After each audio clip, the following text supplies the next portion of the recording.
ओम बापू नंदाचौर वालिया आपकी सदा आपकी ही सदा जय। ओम ही जय। शहंशाह झंडे की सदा ही जय। बोलो बाके जय बिहारी लाल की वाले की जय। जय। हाँ जी, तो हम 7वें अध्याय का श्रवण कर रहे थे, जिसमें श्लोक क्रमांक हमने एक श्रवण कर लिया था, उसके सार को समझा। जिसमें भगवान ने अपने मुखारविंद से कहा, श्री भगवान ने कहा कि हे प्रथा पुत्र, अब सुनो कि तुम किस तरह मेरी भावना से पूर्ण होकर, अर्थात मुझे अपने मन में बसाकर, मेरा ही मुझे ही तेरे अपना सब मैसेजेस आ कुछ रहे हैं मानकर धनाधन। और मन को मुझ में आसक्त करके आवाज आ रही है तभी कोई नहीं। योगाभ्यास एक करते मिनट। हुए। क्योंकि तेरा फोन तेरे पास ही नहीं रोजी है। गुलाटी जी को करना म्यूट। रोजी। हाँ जी। सुनाओ। अर्थात कि हाँ? मुझे सब कुछ अपना सौंप के अपने मन को मुझ में लगाकर योगाभ्यास करते हुए पूर्णतः संशय रहित हो जाओ, अर्थात मन में तुम्हारे कोई संशय ना रहे। कहने का भाव है कि मनुष्य को चाहिए कि जैसे हमने छठे अध्याय के अंतिम श्लोकों में ये श्रवण किया था कि योग का अभ्यास करना है। योग अर्थात उस परमात्मा से जुड़ने का अभ्यास करना है। रोज सुबह शाम जब भी समय मिले, उठते बैठते उस परमात्मा को याद करना है, उससे स्वयं को जोड़ने का प्रयास करना है, और साथ साथ दूसरे कार्य भी करने हैं। जैसे जैसे हम मालिक का नाम लेकर काम करते रहेंगे, तो उस कार्य की कुशलता ही योगाभ्यास हो जाती है। परमेश्वर कृष्ण पर ध्यान की एकाग्रता को भक्ति के द्वारा संभव बनाया जा सकता है। जैसे जैसे हम अपना ध्यान, अपनी एकाग्रता को परमात्मा की भक्ति में लगाएंगे, उतना ही हमारा ध्यान उस मालिक से जुड़ेगा, हम उससे जुड़ पाएंगे।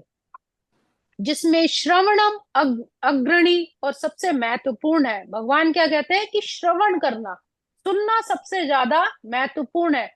जितना ज्यादा हम भक्ति, सत्संग, परमार्थ, मालिक के बारे में, उनकी जीवन रचना के बारे में, या उनसे जुड़े कुछ भी भगवत चर्चा जितना ज्यादा हम सुनते हैं, उतना ही हमारा मालिक से प्यार भी बढ़ता है। अतः भगवान ने अर्जुन को कहा, तच्छृणु, अर्थात मुझसे सुनो, क्योंकि सुनने से ही हमारे बहुत सारे डाउट, संशय दूर हो जाते हैं। कृष्ण से बढ़कर कोई भी प्रमाण नहीं है।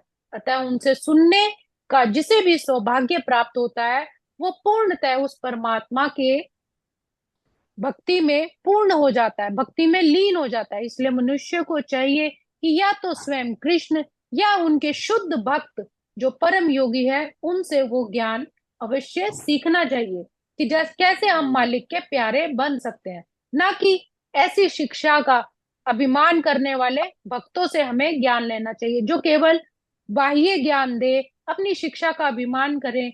ऐसे अभक्तों से दूर रहना चाहिए।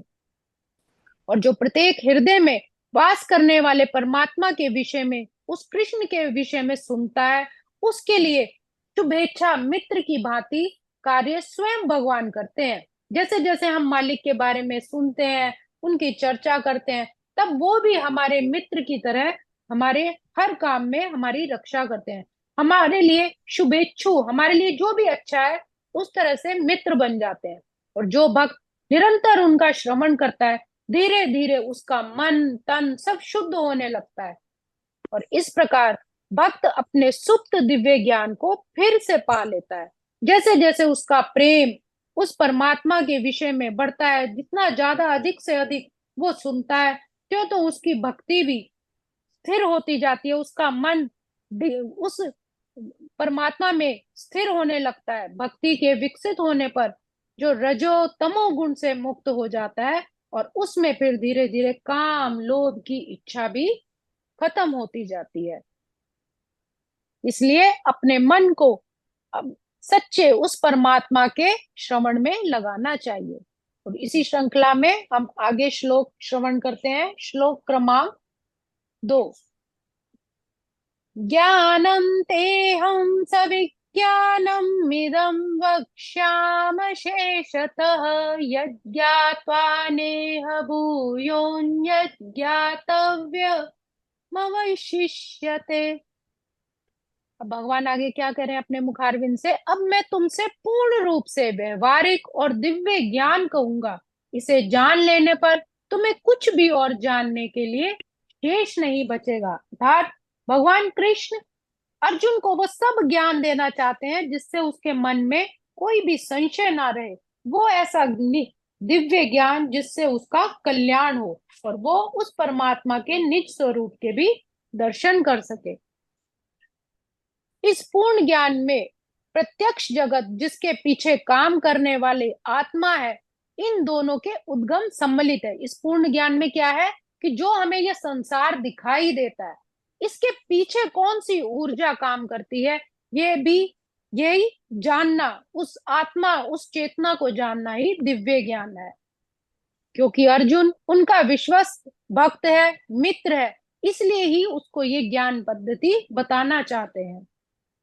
जब समस्त कारणों के कारण का पता चल जाता है तो सभी जानने योग्य वस्तुओं का भी ज्ञात हो जाता है, और जो हमारे लिए जानने योग्य नहीं है उनका भी पता लग जाता है। कहने का भाव है कि भगवान पार्थ को ऐसे ज्ञान विज्ञान के साथ साथ ऐसा सूक्ष्म ज्ञान देना चाहते हैं जो वह सूक्ष्म तत्व ज्ञान के बारे में अर्थात सूक्ष्म तत्व परमात्मा के बारे में बताते हैं, जिसको जानने के बाद कुछ भी और जानने का ज्ञान शेष ही नहीं रहता। किसी भी प्रकार का ज्ञान फिर शेष नहीं रहता। सामान्य इंद्रियों द्वारा देखकर सुनकर ग्रहण की हुई बातें ज्ञान कहलाती हैं तथा विशेष रूप से अनुभव द्वारा प्रयोग किया हुआ ज्ञान विज्ञान कहलाता है।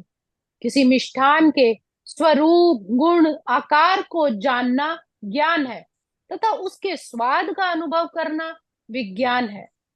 जब हम कोई मिठाई या कुछ ऐसी वस्तु खाते हैं तो वो कैसी है, उसका गुण कैसा है, उसका आकार कैसा है, इसको जानना ज्ञान है। और जब हम उसके स्वाद का अनुभव करते हैं तो फिर भगवान कहते हैं कि वो एक विज्ञान है। जीवन यापन करने के लिए ज्ञान तथा विज्ञान दोनों का ही महत्व है। विज्ञान ही जीवन के उभय अभ्युदय में सहायक है। किसी वस्तु का उदय कहाँ से होता है, उसके किसी ना किसी विज्ञान अर्थात उसके पीछे कोई सिद्धांत जुड़ा होता है, किंतु फिर भी यह पूर्ण ज्ञान नहीं है, अपने आप में वो पूर्ण ज्ञान नहीं है। तो यहाँ पर भगवान कहते हैं कि ज्ञान के विभिन्न प्रकार होते हैं। विश्व की समस्त बातों को सूक्ष्म और गहराई से जानना विज्ञान है। स्वयं के विषय में जानना, स्वयं को खोजना आत्मज्ञान है। प्रपंच अर्थात क्षणभंगुर संसार को ही पूर्ण सत्य मान लेना अज्ञान है। समस्त तर्क और बुद्धि से परे उस परमात्मा के वास्तविक स्वरूप को जानना परम ज्ञान है। तो परमात्मा को तत्व से जानने के पश्चात अन्य किसी को जानने का महत्व ही नहीं रह जाता। ईश्वर को निरंतर याद करना ही मानव द्वारा किया गया सर्वोच्च पुरुषार्थ है। अर्थात विभिन्न प्रकार के भगवान ने यहाँ विज्ञान बताया कि विश्व की समस्त बातें, जितने भी ये संसार है, ये कैसे बना, इसकी कितनी गहराई है, इनके विषय में जानना विज्ञान है। जब हम स्वयं की खोज करते हैं, अपनी आत्मा के बारे में जानने का प्रयास करते हैं, तब ये आत्मज्ञान हो जाता है।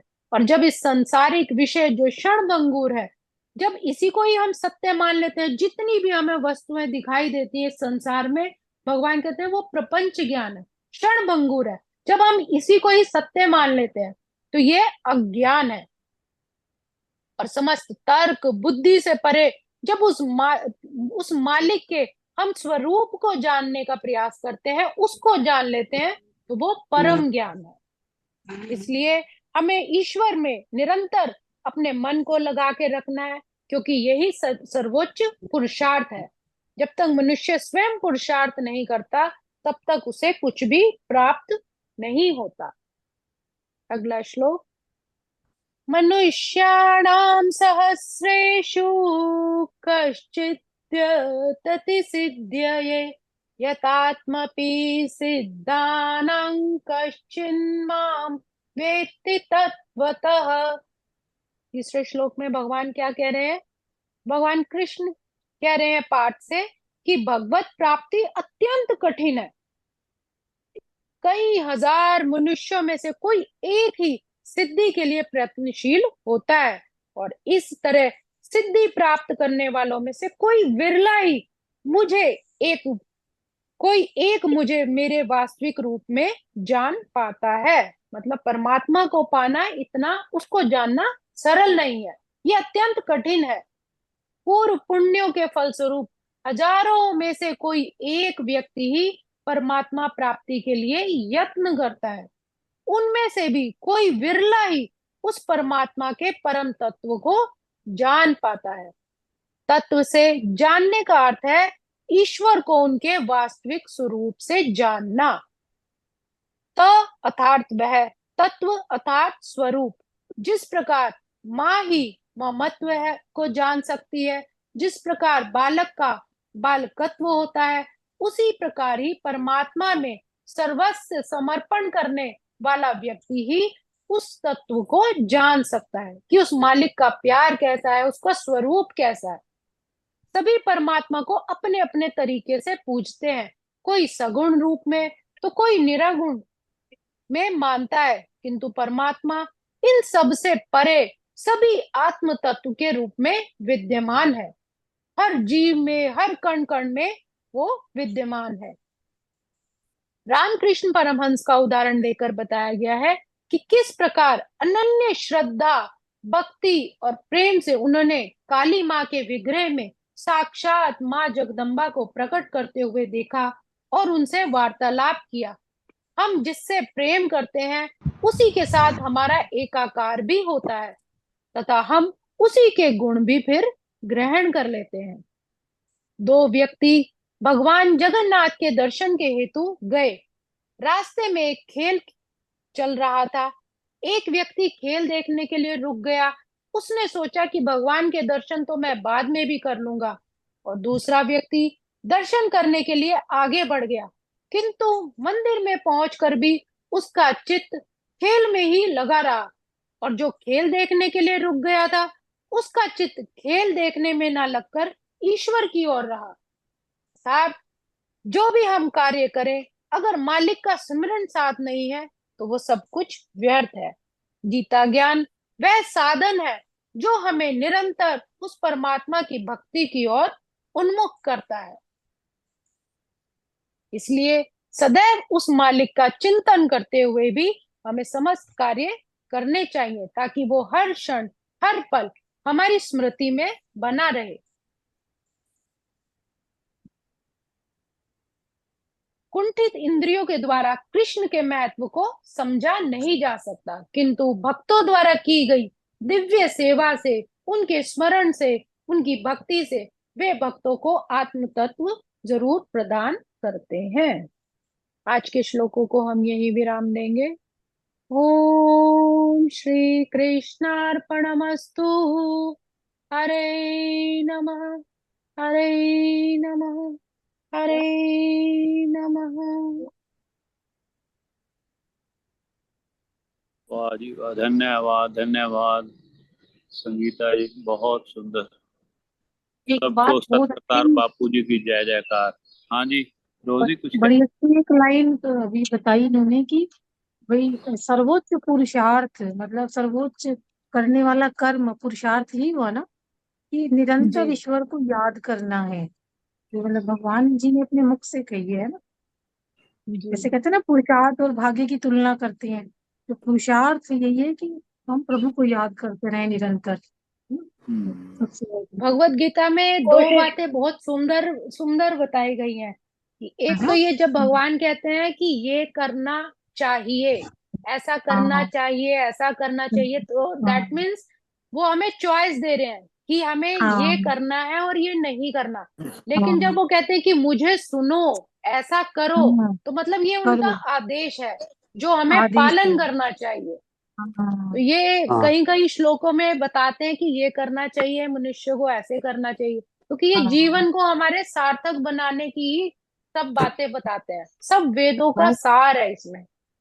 बहुत तो अच्छी बात जैसे कही जैसे है हम इसमें। सुनते हैं, हमें अपने मन में, बुद्धि हाँ में भी वो चीजें जरूर धारण करनी चाहिए। तो एक बहुत बोलो सुंदर। बाके बिहारी बिहारी लाल लाल की जय। की जय। वाह जी वाह, बहुत सुंदर। रोजी बढ़ाइए आगे। सरला मास्टर जी। नीतू के पहले बोलो, दूसरे पहले करो, मैं कुछ अच्छा नहीं करता। अच्छा, ठीक है। बेबी जी, फिर जोगिंदर भैया आप लगा लेना। जय बापू जी, सारी संगत में जय। जय बापू। जय बापू जी, जय बापू जी। लंबा चोर वाले आए आपकी सदा ही सदा जय। ही जय। बापू श्रद्धाराम जी महाराज आपकी सदा ही जय।